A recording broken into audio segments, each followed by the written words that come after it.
ndaguha gahunda. Urayikora cyangwa uyikora? Iyo ndayikora kabisa. Iyo gahunda urongeye kuguha. Hano kwa gitabuze n'amafaranga. Ejo mu gitondo kare ugomba kuyo gahunda wayishoje. Umva. Ibyo ndabikora. Ejo mu gitondo. Urabizi ku muhigo nge rimwe gisama. Nani ndakwemera ejo n'ibiki. Cyambere ni cash. Drahe. Ibyo ndabikora ejo mu gitondo. Ngende sitedi kabisa. Umva nta mutima mu ngende sitedi. Urabizi nge ku muhigo rimwe gisama. Nta mutima mu cyambere ni cash man.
sha tori hangane wasanga ari umutsi wikaruje gushaka ka pomade yisibye sha mwana urakoze y'abantu bose bahora bameze gutyo bose ariko bameze mwisi guhura n'umuntu mu nzira ukabona gusindagira kujije mu rugo none se ntaso mufite ko ndeba amasaha yo gusara mfashe nakarabira hano nibura nagera mu rugo nambara mutangenda umva genda ukate mu cyumba cyane ufate mu cyo nugira muri salo ukate mu cyumba urasanga ayisume imanitse kandi urakoze genda udakerewe sha bihangane nuko urakoze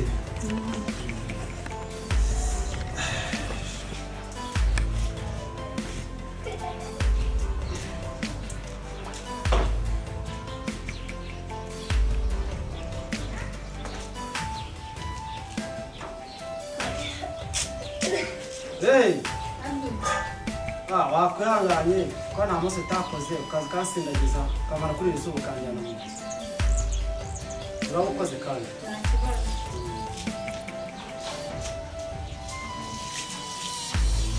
ndacyababara cyane nta kibazo rwose ibyo mugira biza uraza gukira vuba ariko nturego nta kibazo imana irahari nta kibazo urakoze ukuri urakoze nari nababaye cyane rwose ebana meze nabi ihangana ariko uraza gukira cyane aza gukira ko ntarebe pe uri kumfata cyane ariko ntabwo ari cyane risuweho abona no kunyegera koko nyine vuba tujya kumujyana mu nzu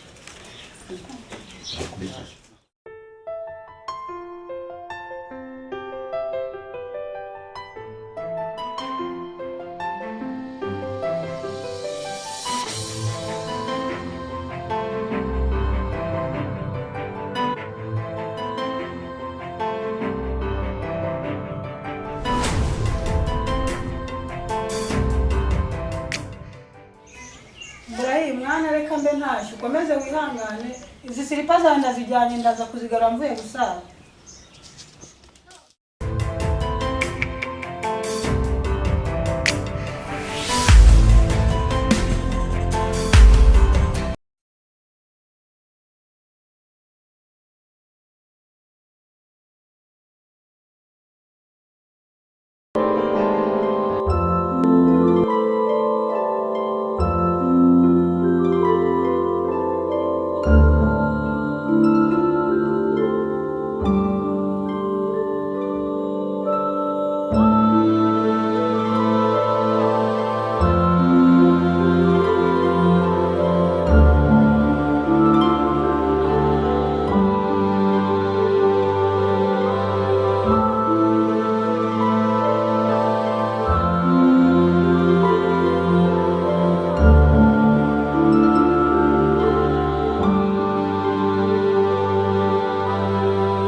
ndakurambe umva iyo myenda ni njyewe wayigaraguye uranyumva neza uranyumva umva nze nkubwire ndaguhaza nawe nuramukira umusilamu ngo ni Salimu sinyishaka abaginga biturikizaho ibisasu kizamo ibisasu Salimu ariko nakubwiye ngo ntago umva we ariko ugiye kwego n'umutwe wawe n'ukuranye mbara ntazakubahuka ndakwinginze mba ntazakubahuka ariko uzi ko utakibyibuka uzi ko mama na papa barapfuye turi imfubyi nanjye usigaranye urimo uransuzugura ndavuze ngo ntahuye ariko ntago wambuza mvuze ngo iki ntago wabivuze ngo iki ukuru nawe n'idini utazansaza mu mutwe nkakwereka nkaguhemukira uzi ko utanzi nyine basi munyumvirega none se mama mujya ngo ngire nte irisha nawe barya herenda kurambiwe ibyo musakora byose nge ntago nzamuka uko nakananguse imyenda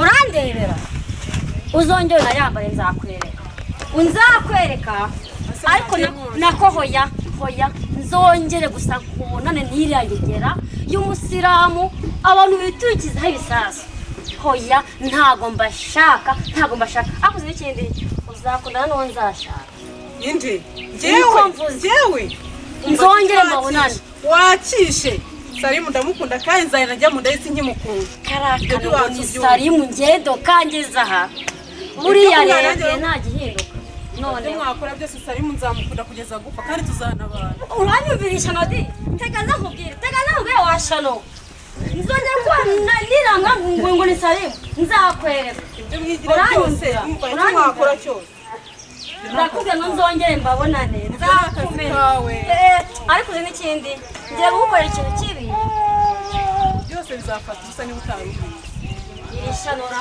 ko kabaye nzakwereka washanura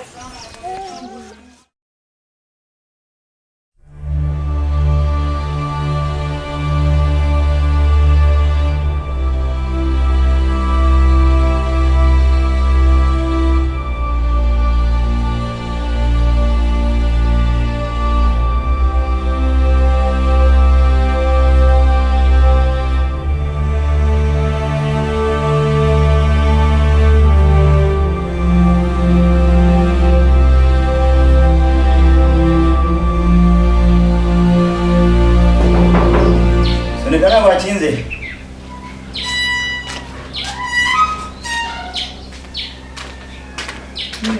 Eka firi unataka nini hapa? Nataka Salimu sheri wangu. Salim. Na nakuita mdogo.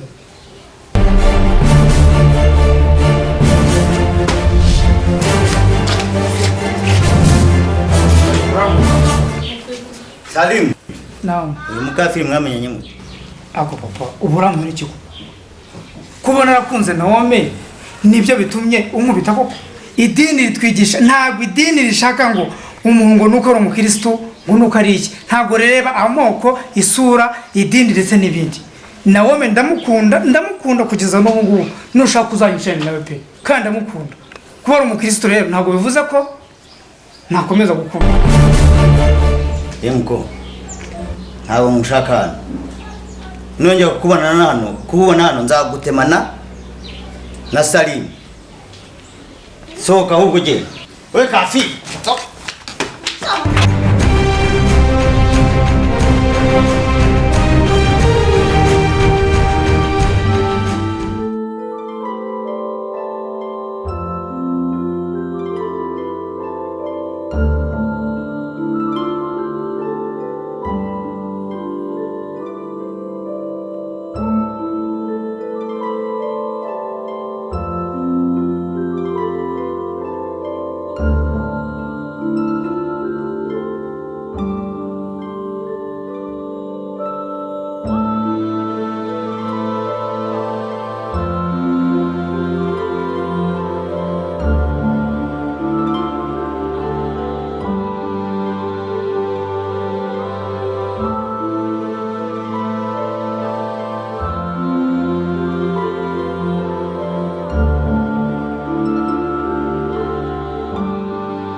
Waalaikumsalam wakati. Ni iki ko nabonye wampamagaye cyane kuri telefone ibintu byose bya ni iki kibazo wagize? Naguhamagaye nyine nari ngukumbuye. Naguhamagaye ngira ngo menye basi nuko wiriwe. Rega ndagukunda. Icyo nicyo cyatumye utajya gusara ngo nguri umuhamagara. Nukuri ndagukunda pe. Ako se ubona uriya mukobwa ukunda mudahuje idini nkanjye reba mu rugo turi abasilamu iwanyu muri abasilamu ubu koko unkunze byagutwara iki? Ibyo bintu ntabwo njya mbikunda giye. Urumva? Ndagukunda. Nimba atari umusilamu yamase. Ndagukunda pe kandi nushaka kunyumva. Umva. Ubusilamu n'urukundo nta hantu bihuriye. Mbabarira unyumve uzi ko ndyama nkabura n'ibitotsi neza neza. Ibyo shane bikureba. Umva. Jewe nakunze rimwe ntabwo mfite umwanya wo kongera gukunda. Mbabarira unkunde nukuri ndagukunda. Umva nkubwire uri mwiza pe nta n'ikibazo ufite. Ariko mu mutima wanjye ntabwo harimo ibyumba byo kwirwa nkatakatamo n'abakobwa. Ntago ndi mwiza. Uwo nahisemo n'uriya nta wundi yakareka. Oya nukuri mbaye ndi mwiza wankunda mbabarira ndakwinginze. Abasilamu ntabwo babuze. Mbabarira ndakwinginze koko kankunda. Ariko mwabaye muti mwigize ibiki ahantu hose murimo guca muravuga ngo abakristo. Umva jewe nakunze umwe gusa nawobe ni wunyuze. Mbabarira unyumvere. Nzamukunda kugeza isi narangiye. Ako sura mukobwa mudahuje idini. Uzakunda abantu. Ubu ureba iwanyu. Genda ujye gukundana na baramazani toka.